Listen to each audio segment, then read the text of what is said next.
नमस्कार। एक कहानी सुनाता हूँ।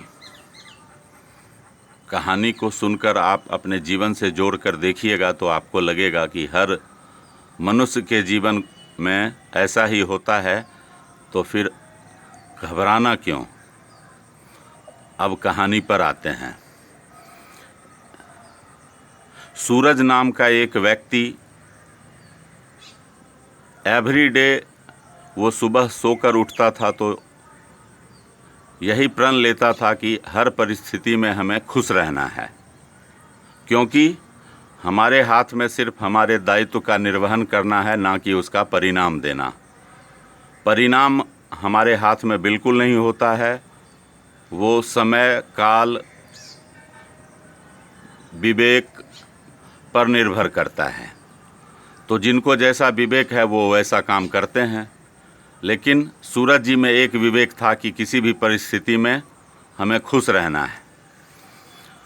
घर में चाहे सुख का वातावरण हो या दुख का वातावरण हो, कोई लाभ हो या नुकसान हो, वो विचलित नहीं होते थे, लेकिन प्रसन्न जरूर रहते थे। उनकी प्रसन्नता को देखकर बहुत नकारात्मक सोच के लोग उनसे जलते भी थे कि भाई ये हर परिस्थिति में खुश कैसे रह लेता है, जबकि इसको बहुत चीज़ का अभाव है, फिर भी इसका स्वभाव क्यों नहीं बदलता है। समय बीतता गया और उनकी खुशहाली में कोई अंतर नहीं आया। नित्य दिन वो खुश होकर अपने दायित्व का निर्वहन करते रहे। लोग इतना उनसे जले भुने कि इस ताक में रहे कि कभी कुछ ऐसा हो जो ये चक्कर में फंसे सूरज और इसको इसकी सज़ा मिले कि ये हमेशा खुश क्यों रहता है। तो जिस राज्य में सूरज जी रहते थे, उस राज्य के राजा के द्वारा एक बार इनके किसी भूल पर इनको दंड देने के लिए राज दरबार में बुलाया गया। कार्रवाई उपरांत इनको फांसी की सज़ा राजा जी के द्वारा दी गई कि 3 दिन बाद सूरज जी आपको फांसी मिलेगी। इस सज़ा को सुनकर भी सूरज जी मुस्कुराना नहीं छोड़े। राजा जी को भी आश्चर्य हुआ कि भाई जो व्यक्ति 3 दिन के बाद मर जाएगा वो ये सज़ा सुनकर भी हंस कैसे रहा है।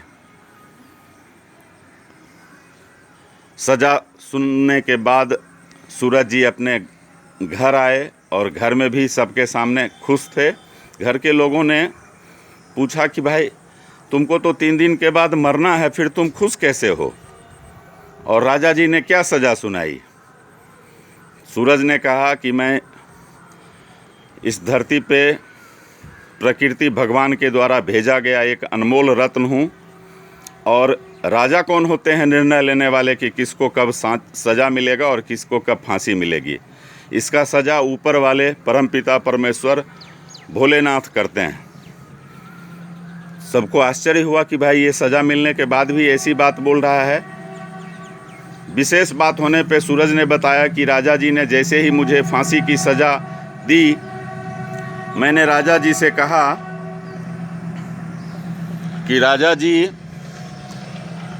अगर आप 1 साल का हमको समय दें तो मैं आपके लिए एक उड़ने वाला घोड़ा बना रहा हूँ, रिसर्च कर रहा हूँ।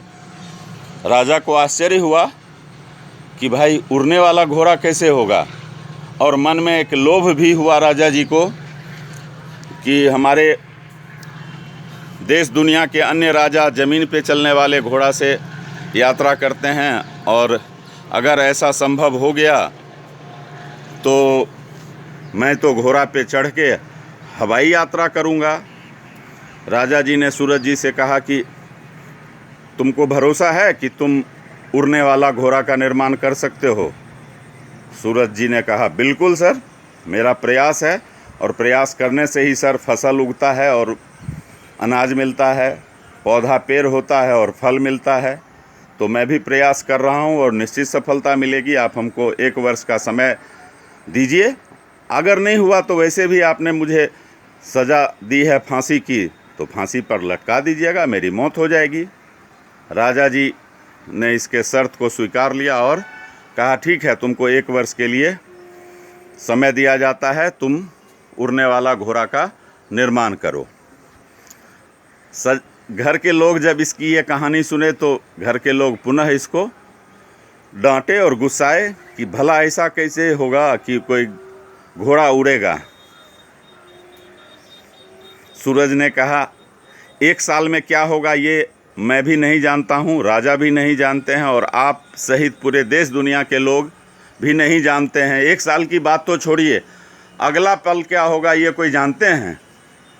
तो जब अगला पल क्या होगा ये कोई नहीं जानते हैं तो फिर अगले पल में ख़राब ही होगा, ऐसा सोच के लोग तनाव में क्यों रहते हैं, दुखी क्यों रहते हैं? दुखी रहते हैं, तनाव रहते हैं, विभिन्न प्रकार का उनको रोग हो जाता है और वो समय से पहले धरती छोड़कर चले जाते हैं। खैर, सूरज जी फिर पूर्व की ही भांति हंसते हुए अपने दायित्व का, अपने कर्तव्य का निर्वहन अपने जीविकोपार्जन के लिए करते रहे और वो घोड़ा तो बन ही नहीं सकता था जिस पे रिसर्च की बात उन्होंने कही थी। क्या हुआ जानते हैं मित्रों? प्रकृति का न्याय देखिए। और मैं ओम प्रकाश भारद्वाज उर्फ पुट्टू प्रकृति के ही न्याय को समझकर ऑलवेज हैप्पी रहता हूँ, क्योंकि अपने हाथ में कुछ नहीं है। अगला पल भूकंप होगा, बाढ़ आएगा, क्या होगा कोई नहीं जानते हैं। हाँ, वर्तमान को सब जानते हैं कि वर्तमान में हमको अच्छा काम करना है। दयालु परोपकारी स्वभाव संस्कार के साथ हमें अच्छा काम करते रहना चाहिए। अब सूरज जी के जीवन का दिन प्रतिदिन बीतते जा रहा था, लेकिन प्रकृति का जो न्याय है वो तो अलग ही होता है। उसको ना राष्ट्रपति जानते हैं, ना दुनिया के सबसे धनवान, ना बलवान, ना ज्ञानी। रावण भी नहीं जानते थे, जो दुनिया के सबसे बड़े बलवान थे, विद्वान थे, धनवान थे, वो भी नहीं जानते थे कि अगला पल क्या होगा। 3 महीना होते होते राजा जी की मृत्यु हो गई किसी गंभीर बीमारी के कारण, और राजा जी के मृत्यु से दुखी होकर उनके मंत्री जी भी धरती को छोड़कर चल बसे। अब भला सूरज जी को सज़ा कौन देगा? कोई नहीं, क्योंकि जो सज़ा देने वाले थे वही नहीं बचे, तो फिर सज़ा कैसे मिलेगी? और इस प्रकार सूरज जी अपने पूरे जीवन भर हैप्पी लाइफ को एंजॉय करते रहे और किसी भी स्थिति में, मतलब अभाव में भी, अपना स्वभाव उन्होंने नहीं बदला। और हम आप सब जानते हैं कि खुश रहने से ही शरीर में सेरोटोनिन नामक एक तरल, एक रसायन, एक हार्मोन का निर्माण होता है, जो हमें रोग प्रतिरोधक क्षमता बढ़ाता है हमारे शरीर का, और हम निरोग होकर हैप्पी लाइफ जीते हैं।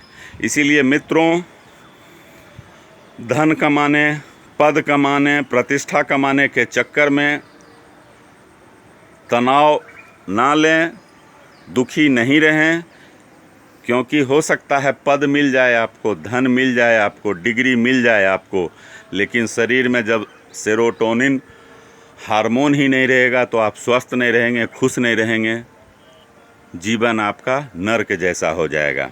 इस कहानी से हमें यही सीख मिलती है कि हर परिस्थिति में हमें खुश रहना है। जो हो गया उसकी चिंता नहीं करना है, क्या अच्छा करना है उसका चिंतन करना है, और जियो और जीने दो के मूल मंत्र के साथ परिवार, समाज, गांव, जिला, राज्य और देश की भलाई करते चलें। अपने ड्रेस के ही जैसा अपने एड्रेस को भी स्वच्छ बनाए रखें। धन्यवाद।